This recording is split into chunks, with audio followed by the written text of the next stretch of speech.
Hello, Assalamualaikum. Pada petang ini, saya akan tunjukkan bagaimana kita nak buat design untuk Instagram post.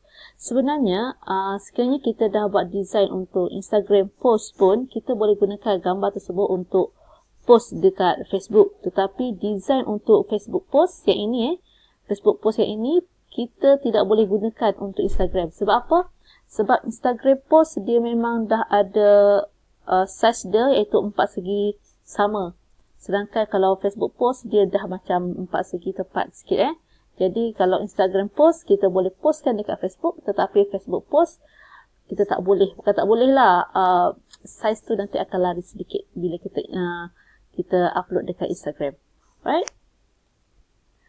Basically sebenarnya kaedah dia sama sahaja. Cuma saya akan tunjukkan elemen yang berbeza yang boleh kita gunakan untuk buat design kali ini.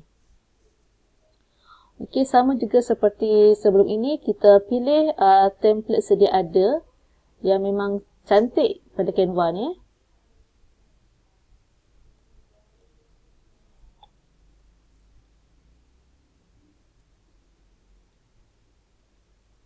Okey, pilih yang mana berkenan. Ada kalanya tak semestinya post kita tu adalah post berkenaan produk saja. Kita juga boleh hantarkan post seperti quotes of the day yang berkaitan dengan produk kita. Kalau macam saya, mungkin produk saya tentang design, tentang photo gift.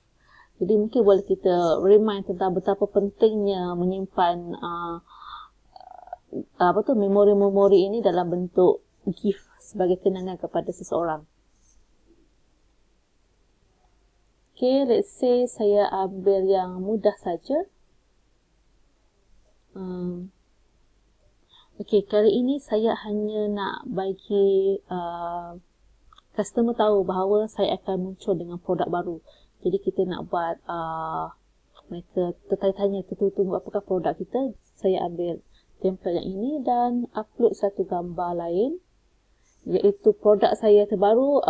Mungkin adalah membuat photobook. Okey, apabila selesai, kita akan masukkan ke sini.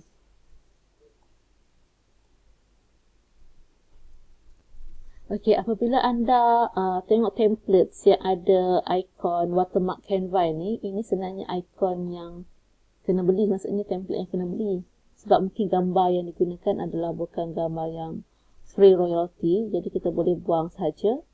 Dan saya masukkan gambar saya ke sini.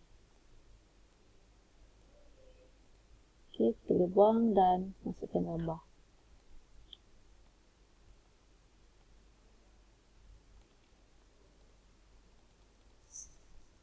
Okey, dan masukkan apakah nama produk kita. Katakan produk saya adalah photobook.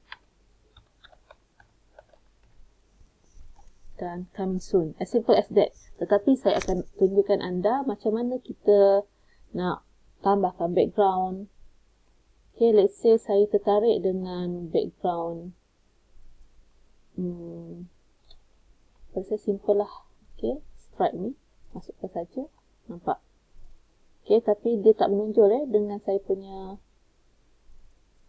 tulisan tu. Mungkin boleh pilih background lain. Saya prefer background yang plain, yang kosong, supaya kita punya produk akan nampak lebih outstanding. Okay, ataupun boleh juga menggunakan teks yang lebih catchy. Okay, sebenarnya walaupun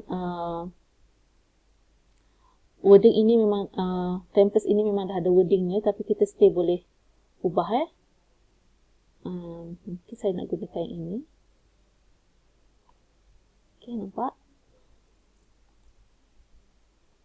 Sebab saya nak mereka tahu yang produk ini akan launching pada sekian-sekian hari bulan. Jadi kita boleh kecilkan.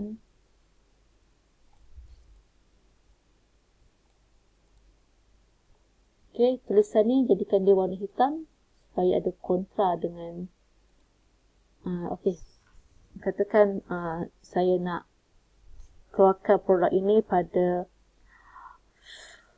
1 Januari pada 1 tahun baru, ataupun maybe masa break number 5 Januari dah jadikan dia warna hitam.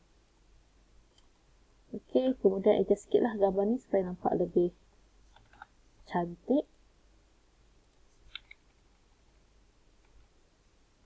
Okey, pastikan dia punya center, semua elemen yang anda gunakan ni cantik tak adalah sengit